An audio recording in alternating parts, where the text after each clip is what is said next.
pourquoi les agences de closing ne fonctionnent pas. Donc, je reçois beaucoup de messages de personnes qui me disent Isma, quelle est la différence entre ton service et une agence de closing?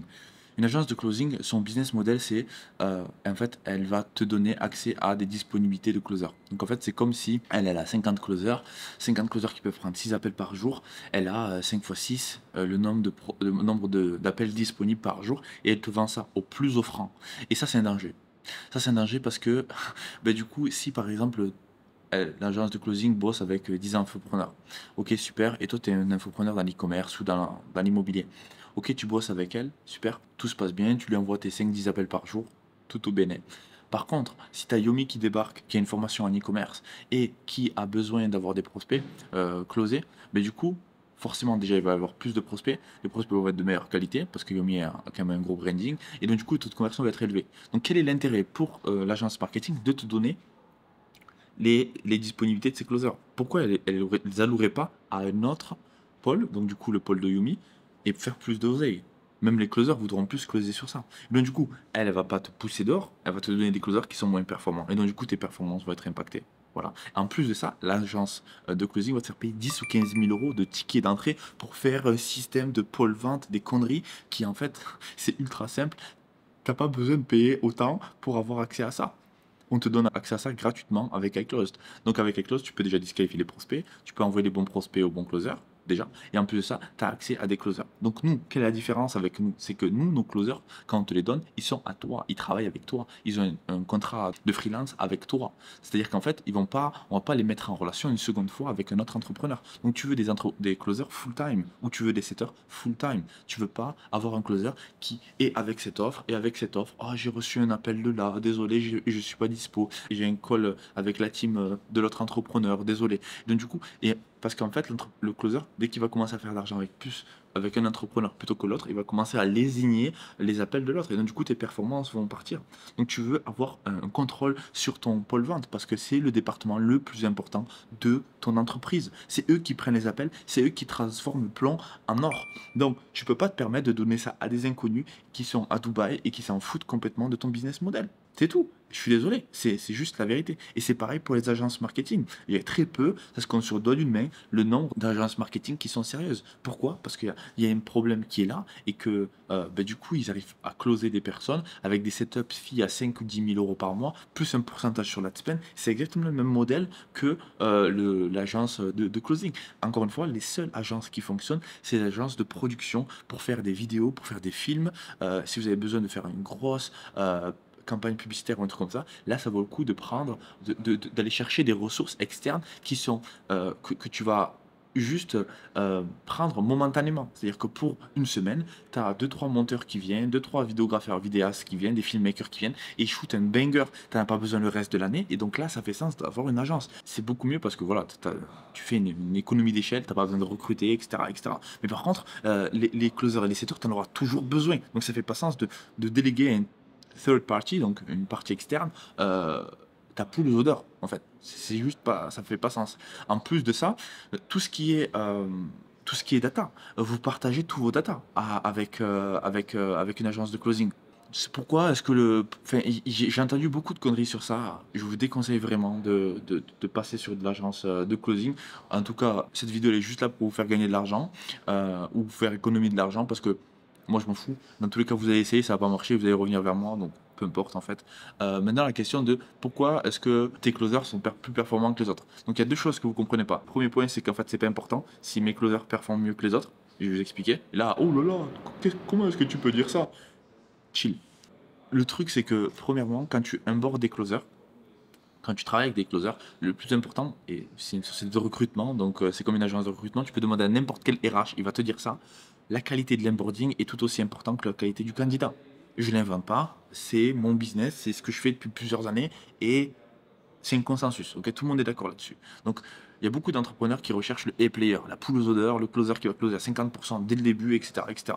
Sauf que pour avoir des résultats, il faut d'abord donner toutes les chances à un closer de pouvoir, ou un setter de pouvoir performer. Or, c'est pas le cas. La vérité, c'est que c'est pas le cas. Ça envoie des prospects qui sont claqués au sol, il n'y a pas d'onboarding, il n'y a pas de SOP qui sont clairs et définis, et c'est pas grave parce que vous n'êtes pas une entreprise de closing, donc vous n'êtes pas censé savoir exactement quoi faire. C'est pour ça que bosser avec nous, on vous donne un onboarding exact à mettre en place. Tu as juste tes vidéos, etc. à mettre en place.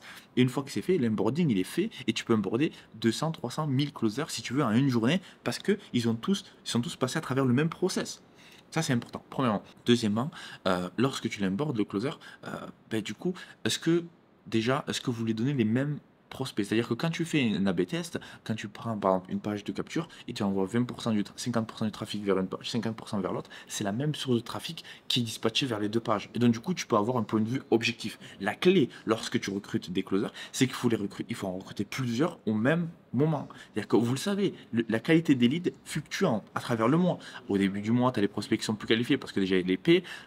Au milieu du mois, c'est à peu près pareil, mais à la fin du mois, c'est un peu plus compliqué. Donc si tu recrutes un closer le premier du mois et tu recrutes un closer à la fin du mois, ben, du coup, c'est pas les mêmes data, du coup, c'est pas les mêmes résultats. Donc, il faut prendre ça en compte. Et donc, du coup, la seule manière de faire ça, c'est avec les statistiques, les gars. On ne gère pas un business comme un digital nomade. Franchement. Et donc, une fois que tu as ça, ok, c'est bon. En plus de ça, les prospects qui ne sont pas qualifiés. Vous ne disqualifiez pas vos prospects avec Calendly. Et donc, du coup, les prospects, ils arrivent et vous traitez n'importe quel prospect de la même manière. Donc, oh, ce closer, il a pris 10 appels, il a pas fait de close. Et ce closer, il a fait 3 appels, il a fait 3 closes. Ce closer est meilleur. C'est pas vrai. Peut-être que ce prospect, ce closer, il avait des prospects qui étaient beaucoup plus qualifiés. Est-ce que tu peux juger de la qualité du prospect? Oui ou non? Peut-être que le closer A, il a eu que des no-shows, des prospects qui ne répondent pas au téléphone, des prospects qui viennent de je ne sais pas quel pays. Et donc, ça, tu peux pas. Il faut être un peu plus data-driven. Il faut savoir où tu vas. Parce que si tu as ce problème avec un de closer, attends de voir lorsque tu en auras 4, 5, 6, 10, 20. On a plus de 20. Donc je sais de quoi je parle.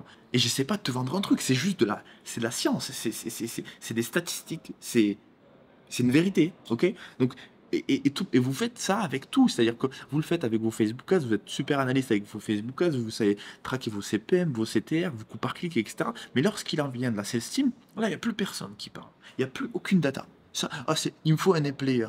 Tout doux, le loup. Ok? Donc ça, c'est la première chose.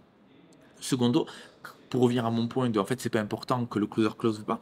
Le plus important, c'est d'avoir un process qui est clair, de pouvoir disqualifier les prospects. Et une fois que tu as ça, tu as le framework. Et une fois que tu as le framework, tu ne dépends plus autant de ton e-player parce que toi, tu as la structure qui permet quasiment à n'importe qui, avec un closer à plus de 80 de QI, de pouvoir closer.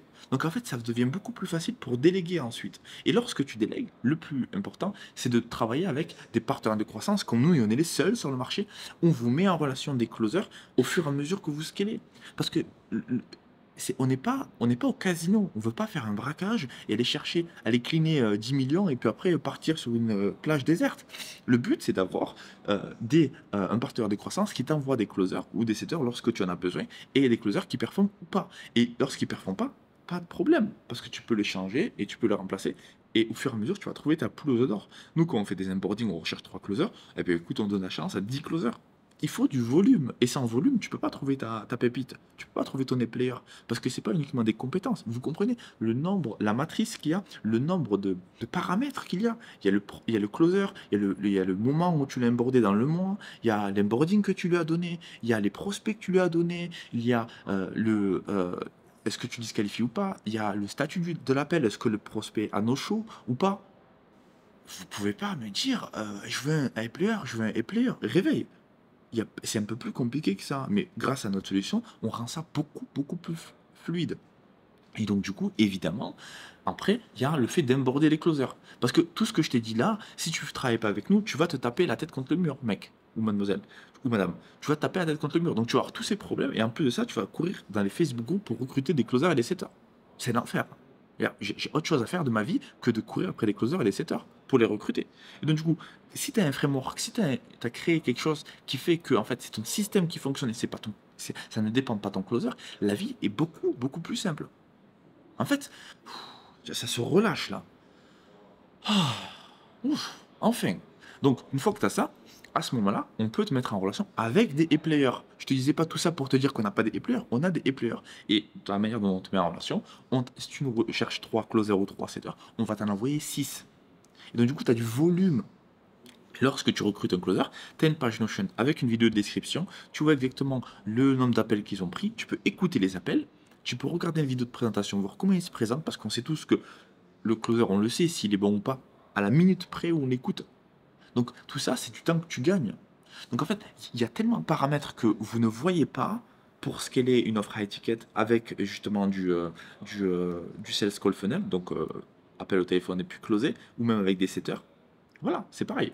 Donc faites-moi plaisir, arrêtez d'utiliser des agences de closing parce que ça ne fonctionne pas. Et ou sinon, essayez-le, ils vont vous charger 10 ou 15 000 euros, et puis après, ils vont vous dire, non mais il faut prendre du temps, il faut prendre du temps, et toi, tu es passé à côté 50 ou 100 000 euros que tu aurais pu de manque à gagner, parce que tu as perdu 15K, mais en plus, tu as perdu 2 ou 3 mois. Et puis après 3 mois, tu réalises que ça marchait pas, il te faut après recruter les closers. Donc, et en plus, ça va te prendre un mois de plus. Arrêtez. Voilà.